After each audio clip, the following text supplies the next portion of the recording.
Alhamdulillahi Rabbil Alamin. Wassalatu wassalamu ala asyrafil anbiya wal mursalin wa ala alihi wa ashabihi ajma'in. La hawla wa la quwwata illa billahil aliyyil azim. Rabbi shrah li sadri wa yassir li amri wahlul 'uqdatam min lisani yafqahu qawli. Amma ba'du, fa aqulu wa 'alallahi tawakkuli. Ma'asyiral hadirin, Bapak Ibu, tuan-tuan guru yang saya muliakan, wabil khusus sahibul hajah, saudara kita, kawan kita, Al-Ustadz Abdul Hamid yang asalnya Al-Ustadz Khamisa beserta Ibu, dan terima kasih saya sampaikan kepada beliau atas kesediaannya yang telah memberikan waktu dan kesempatan kepada saya. Diceritakan daripada Rasulullah Sallallahu Alaihi Wasallam, Bunyal Islam ala khamsin, dibangun, dibina akan agama Islam itu atas lima pondasi, 5 kekuatan. Yang pertama, syahadati an la ilaha illallah wa anna muhammadar rasulullah, bersaksi bahwa tidak ada Tuhan yang berhak disembah kecuali Allah dan Nabi Muhammad utusan Allah. Kita meyakini bahwasanya Allah Khaliqun, orang yang menjadikan. Kehidupan bukan permintaan, tapi anugerah Allah. Kita dijadikan oleh Allah, dianugerahi berupa manusia, dan ini kita yakin dan harus kita syukuri. Dan Allah yang memberi rezeki. Belum lagi kita lahir ke alam dunia, rezeki kita sudah dibentangkan Allah di permukaan bumi, sehingga apa saja yang ditanam bisa tumbuh untuk kebutuhan kita. Laut dibentangkan Allah dengan ikannya, dengan makanan kita. Itu adalah rezeki yang Allah berikan untuk kita. Kata Nabi, innar rizqa la yatlubul abda kama yatlubuhu ajaluhu. Sesungguhnya rezeki datang mencari hamba seperti ajal datang menjemput kita sebagai hamba. Kita cuman batas berdoa, berusaha, namun rezeki Allah yang menentukan. Kalau memang rezeki kita bagaimana saja. Ini teman kita, guru kita Al-Ustadz Khamisa beserta Ibu mendapatkan anugerah dari Allah. Aturannya kemarin sudah, tapi Allah belum mengizinkan. Rezeki beliau tahun ini akan berangkat. Itu tidak bisa tidak. Walaupun kita sekampungan berdoa 2 tahun yang lewat kita harus berangkat, tidak bisa. Kalau Allah tidak menganugerahi rezeki kepada kita, dan itu kita yakini, rezeki itu ibarat bayangan. Kata Imam Syafi'i, kemanapun kita pergi, bayangan selalu ikut. Tapi kalau itu bayangan kita, tapi kalau bukan bayangan kita, berlari kita mengejar tak akan pernah sampai. Maka sehebat apapun kita, tidak ada yang bisa menembus pagar takdir Allah. Maka alhamdulillah, beliau mendapatkan takdir dipilih untuk menjadi tamu Allah pada tahun ini. Ini adalah merupakan anugerah yang sangat luar biasa. Yang kedua, rukun Islam itu wa iqamis shalah, dan mendirikan sholat, karena sholat itu adalah tiang agama. Yang ketiga, wa ita'iz zakah, mengeluarkan zakat andai kata ada sampai kewajibannya. Maka mengeluarkan zakat itu adalah pembersih daripada harta. Zakat itu zahirnya berkurang, tapi hakikatnya nambah. Seperti orang berkebun sawit, sampai 3 bulan belikan pupuknya, lalu ditabur pupuk di sawit. Zahirnya berkurang duit karena beli pupuk, tapi hakikatnya nambah. Makin dipupuk itu sawit, makin lebat buahnya. Tapi kalau sawit tidak dikasih pupuk, nanti lama-lama tidak berbuah. Begitulah rezeki. Kalau sudah sampai nisabnya, haulnya, maka ada kewajiban mengeluarkan zakatnya. Kemudian yang keempat, wassaum di Ramadan, berpuasa di bulan suci Ramadan. Alhamdulillah sudah kita lakukan, yang mana pahalanya surga merindukan. Yang kelima, inilah yang rukun Islam kelima, wal haji dan berhaji ke Baitullah. Nabi bersabda, ya ayyuhan nas, innallaha kataba alaikumul hajja fahujju. Hai sekalian umat manusia, sesungguhnya Allah telah mewajibkan atas kamu untuk menunaikan ibadah haji. Maka itu fahujju, maka berhajilah olehmu. Karena kata Nabi, al-hajjul mabrur laisa lahu jazaun illal jannah. Orang yang berhaji mabrur tidak ada balasan kecuali surga.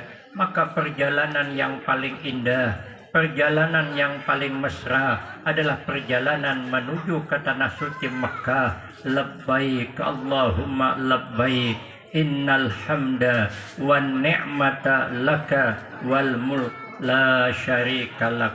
Yang ada di mulut hanya puji-pujian. Innal hamda wan ni'mata.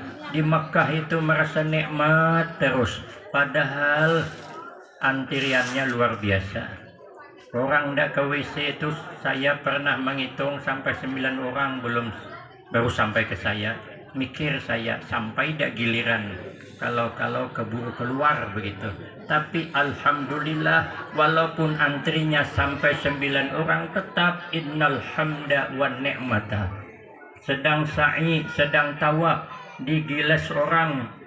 Kuku kita nih kena gilas orang, kawan saya terus kena gilas kursi roda tuh. Ada orang yang berkursi roda, tetap innal hamda wan ni'mata. Mana ada nikmat kuku pecah kena gilingnya. Tidak ada bertukar. Begitu baca innal hamda, liwat kursi roda, tergilas kaki.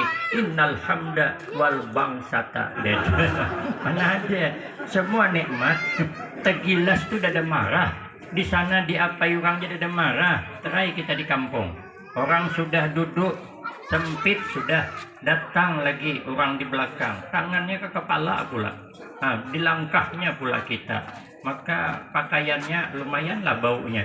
Kadang-kadang tidak sempat menyuci, liwat di tengah kita, sedikit pun kita tidak marah. Yang ada nikmat itulah.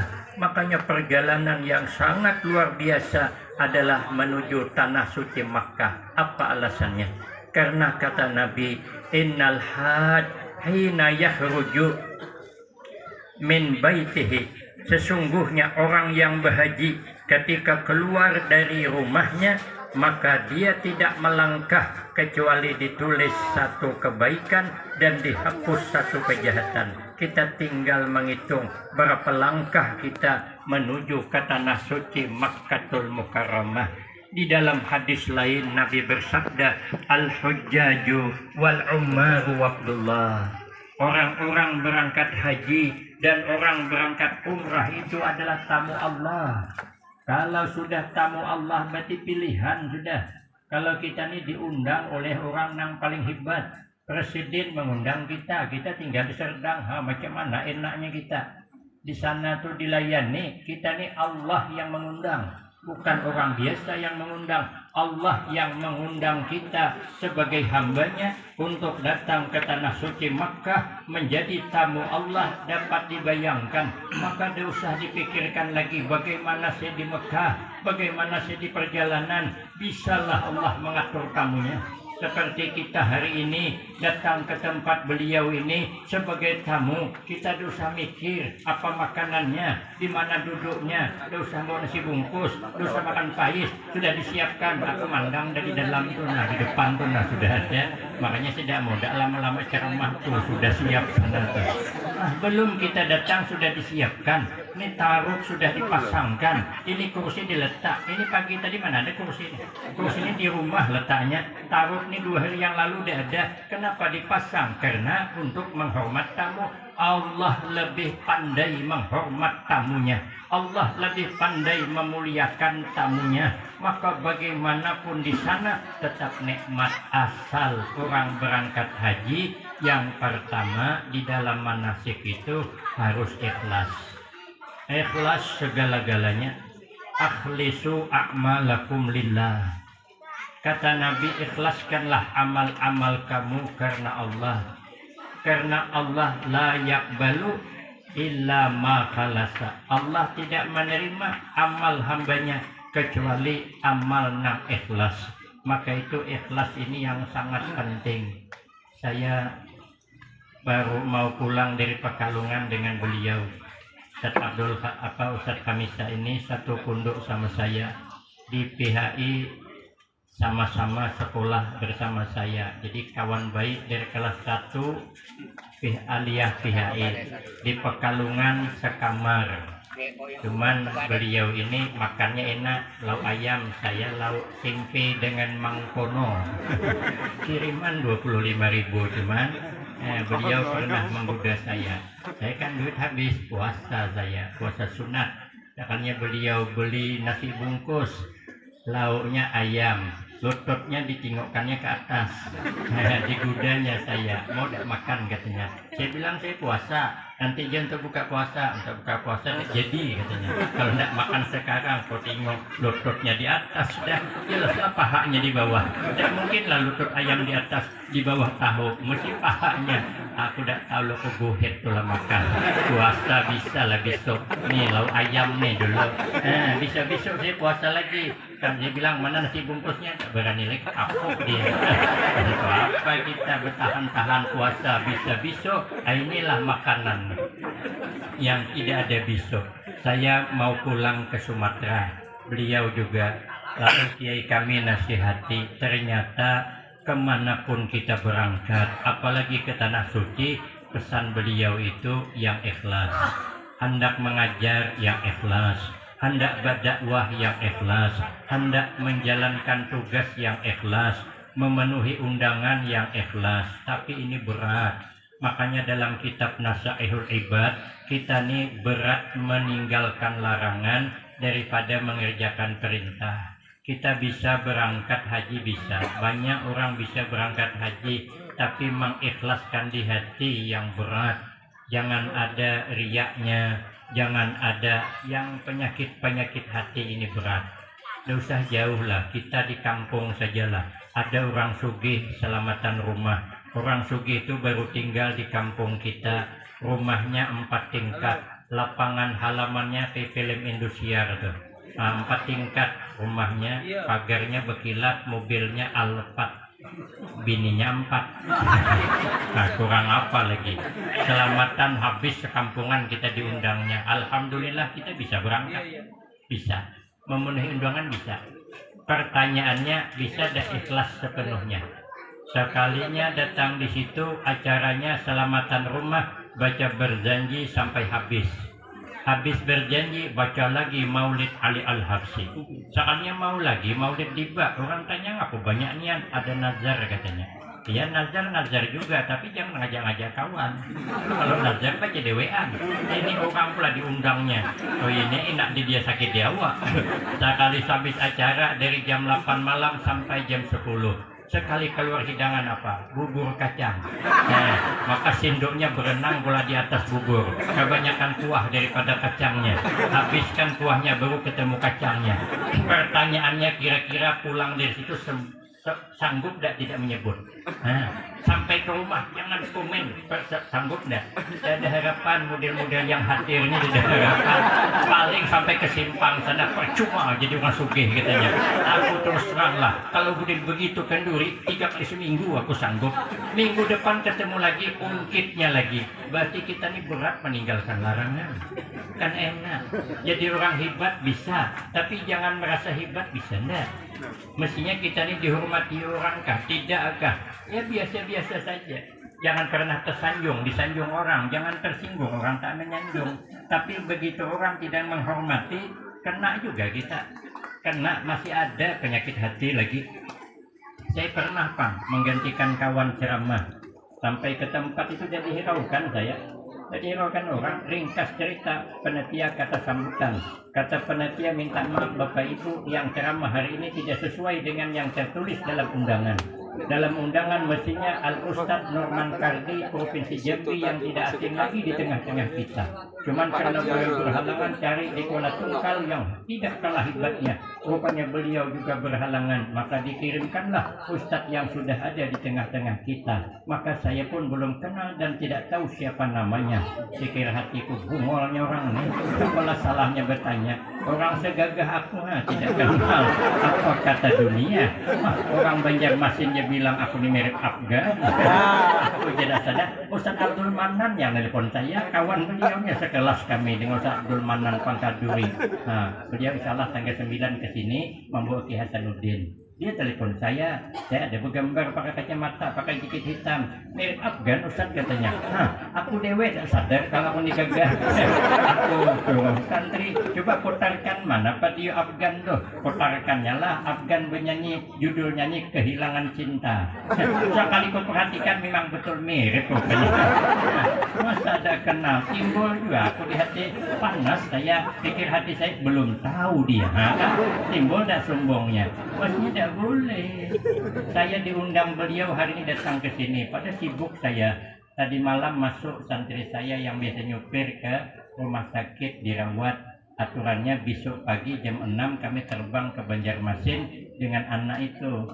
Rupanya sakit dirawat. Jadi tadi saya telepon ke Banjarmasin, gagal 1. Jadi kami tinggal berdua. Doakan insyaallah nanti malam saya berangkat ke Jambi. Besok jam 6 terbang ke Banjarmasin, lebih kurang 3 hari di sana. Saya di depan rumah ada lagi yang meninggal. Ibu yang guru SD, istrinya Pak Dadang yang polisi itu meninggal mendadak.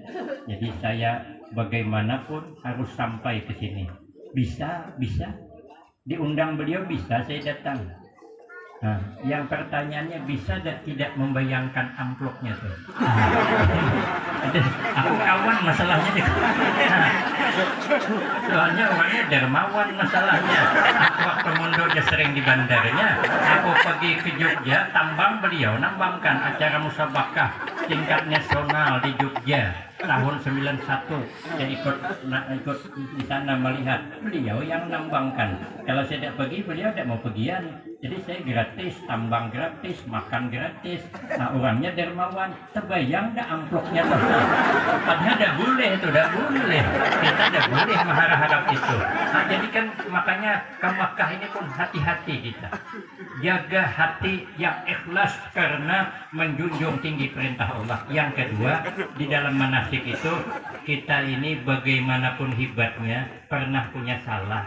Maka itu kita bertaubat kepada Allah. Sudah kita bulan Ramadan banyak meningkatkan amal, maka di bulan Syawal ini kita menyambung tali persaudaraan untuk bermaaf-maafan, mohon maaf lahir dan batin. Maka beliau mengundang kita semua hadir di sini untuk mendoakan beliau sekaligus memaafkan. Tidak layak kita kalau tidak ikut mendoakan orang yang dimuliakan Allah.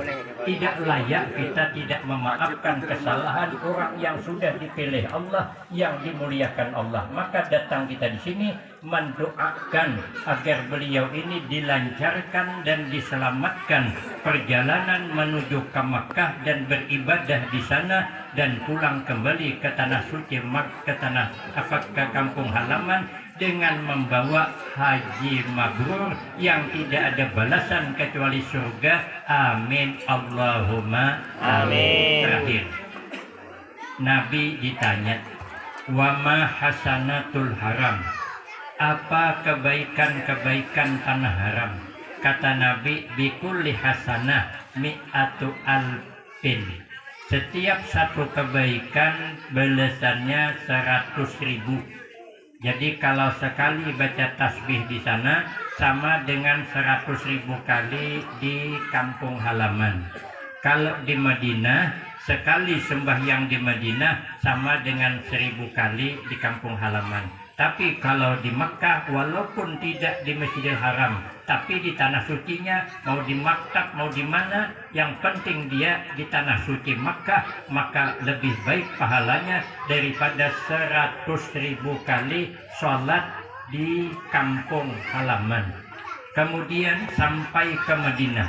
Sampai di Madinah itu ternyata di sana ada makam Rasulullah yang kita damba-dambakan. Rata-rata orang menangis di sana. Kenapa? Karena selama ini kita selalu menyebut Rasulullah, tapi tidak pernah sampai ke makamnya. Maka Nabi pun bersabda, man zarani ba'da mauti faka'annama zarani fi hayati. Kata Nabi, siapa orang yang datang berziarah ke makamku setelah aku meninggal dunia, sama dengan orang ziarah ketika saya hidup. Maka kata Nabi, man zara qabri wajabat lahu syafaati.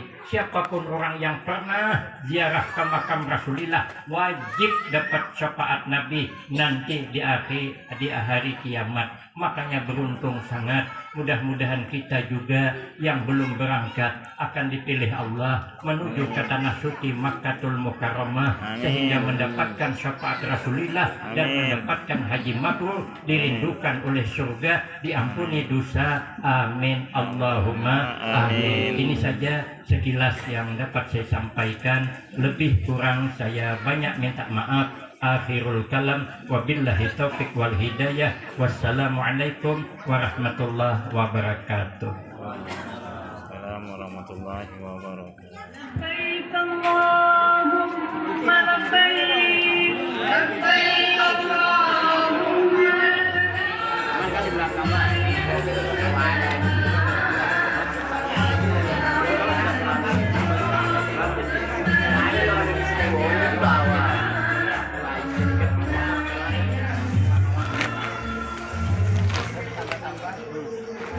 Dia lagi ada masuk.